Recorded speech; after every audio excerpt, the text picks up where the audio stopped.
ધોની નથી તો ફરી જીતી જઈશું. યુવરાજના પિતાનું સેમીફાઇનલ પહેલા વિચિત્ર નિવેદન. ભારતીય ક્રિકેટ ટીમે સુપર 8 ગ્રુપ મેચમાં ઓસ્ટ્રેલિયાને હરાવીને 5મી વખત T20 વર્લ્ડ કપના સેમીફાઇનલમાં પહોંચી ગઈ છે. આ મેચની જીત સાથે ભારતે વન ડે વર્લ્ડ કપ 2023માં ઓસ્ટ્રેલિયા સામે મળેલી હારનો બદલો પણ લઈ લીધો હતો.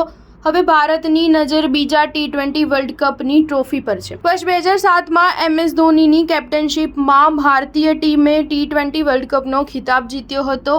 આ વખતે ભારતીય ટીમ T20 વર્લ્ડ કપ 2024ની બીજી સેમીફાઇનલ મેચમાં ઇંગ્લેન્ડ સામે ટકરાશે. પરંતુ આ મેચ પહેલા યુવરાજ સિંહના પિતા યોગરાજ સિંહે એક વાહિયાત નિવેદન આપ્યું છે. સોશિયલ મીડિયા પર યુવરાજ સિંહના પિતા યોગરાજ સિંહનો એક વિડીયો વાયરલ થઈ રહ્યો છે, જેમાં યુવરાજે ભારત માટે T20 વર્લ્ડ કપનો ખિતાબ જીતે એવી ઈચ્છા વ્યક્ત કરી હતી.